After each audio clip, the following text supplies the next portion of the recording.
बड़े भाग्य मानुष तन पावा, सुर दुर्लभ सदग्रंथनि गावा। जीव अनेक योनियों से गुजरता हुआ बड़े भाग्य से ये मनुष्य शरीर पा जाता है।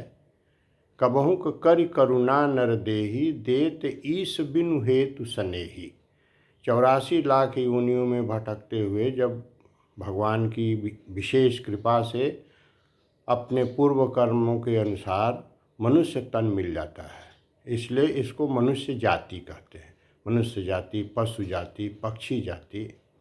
तो मनुष्य जाति में जन्म हुआ, आपको मनुष्य शरीर मिल गया, बहुत बड़ी चीज़ मिल गई। 84 लाख में आप भटक रहे थे, भगवान की असीम कृपा हुई, दया हुई, आपको मनुष्य शरीर मिल गया। अब भगवान के द्वारा ही सृष्टि के आदि में उन्हीं के संकल्प से वो कहते हैं गीता में कि चातुर्वर्ण्यम मया सृष्टम गुण कर्म विभागशः। मनुष्य जाति में भी गुण और कर्मों के विभाग पूर्वक मनुष्य को 4 भागों में बांटा गया। ब्राह्मण, क्षत्रिय, वैश्य, शूद्र, ये कर्मानुसार उस कुल में जन्म हो गया। अब इस ब्राह्मण, क्षत्रिय, वैश्य कुल में मान लीजिए किसी में भी आपका जन्म हो गया, लेकिन दैवी प्रवृत्ति और आसुरी प्रवृत्ति बढ़ाना आपके हाथ में है। आप अच्छे कर्म भी कर सकते हैं, देवत्व को प्राप्त कर सकते हैं, और बुरा कर्म करके आप आसुरी प्रवृत्ति को भी प्राप्त कर सकते हैं। क्योंकि अध्याय 16 में भगवान ने गीता में कहा है कि द्वौ भूत सर्गो लोके अस्मिन् दैव आसुर एव च।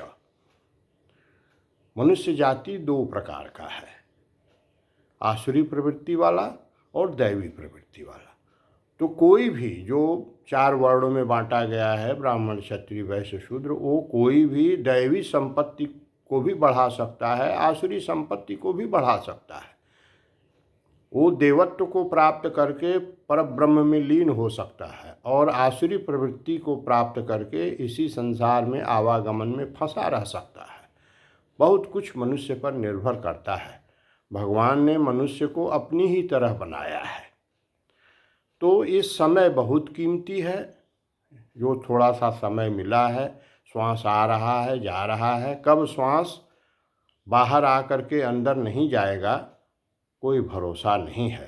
तो जब तक ये श्वास आ रहा है, जा रहा है, मनुष्य को यही जतन करना चाहिए कि हम जहाँ भी पैदा हुए हैं, चाहे ब्राह्मण कुल में, चाहे क्षत्रिय कुल में, चाहे वैश्य कुल में, चाहे शूद्र कुल, हमें इसलिए नहीं पैदा हुए हैं कि हम इसका अभिमान करें, हम इसका अहंकार करें कि हम ब्राह्मण हैं, हम क्षत्रिय हैं। नहीं, इसलिए नहीं मिला है।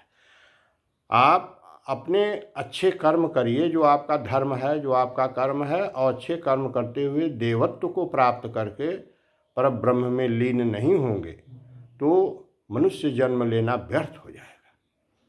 तो इस बात को समझना चाहिए, इसका चिंतन करना चाहिए, और अनावश्यक जो है समय बर्बाद करना मूर्खता के सिवा कुछ है नहीं। जय श्री राम। और एक बात और कि जैसे 4 वर्ण हैं, उसी प्रकार से 4 आश्रम हैं, ब्रह्मचर्य, गृहस्थ, वानप्रस्थ, सन्यास। 4 वर्ण हो गए उधर, ब्राह्मण, क्षत्रिय, वैश्य, शूद्र, और 4 आश्रम है। तो ये चारों आश्रमों में ये चारों वर्णों के लोग के लिए है व्यवस्था कि आप कुछ दिन ब्रह्मचर्य का पालन करें, कम से कम जीवन के प्रारंभिक 25 वर्षों तक। ब्रह्मचर्य के पालन में आप जो है ग्रंथों का अध्ययन करें, अपने तमाम शास्त्र हैं, अपने आप तमाम महापुरुष हुए हैं, बहुत बड़े बड़े ग्रंथ हैं, बड़े ऊंचे ऊंचे ग्रंथ हैं, उनका अध्ययन करें 25 साल तक। फिर उसके बाद 25 से 50 साल तक जीवन आपका गृहस्थ हो, विवाह शादी हुआ, बाल बच्चे हुए, उनका दायित्व निभाना। फिर उसके बाद वानप्रस्थ माने शरीर परिवार से थोड़ा हटिए, परिवार में ही रहिए, लेकिन परिवार में हस्तक्षेप कम हो, थोड़ा उधर से उपराम हो करके और परमात्मा के चिंतन में लगिए। उसके बाद 75 साल तक ये सब करने के बाद उसके बाद पूरी तरह से भगवान में लीन हो जाइए, नहीं तो मनुष्य जन्म व्यर्थ जाएगा और ये आप चिल्लाते रह जाएंगे, कुछ मिलेगा नहीं। जय श्री राम।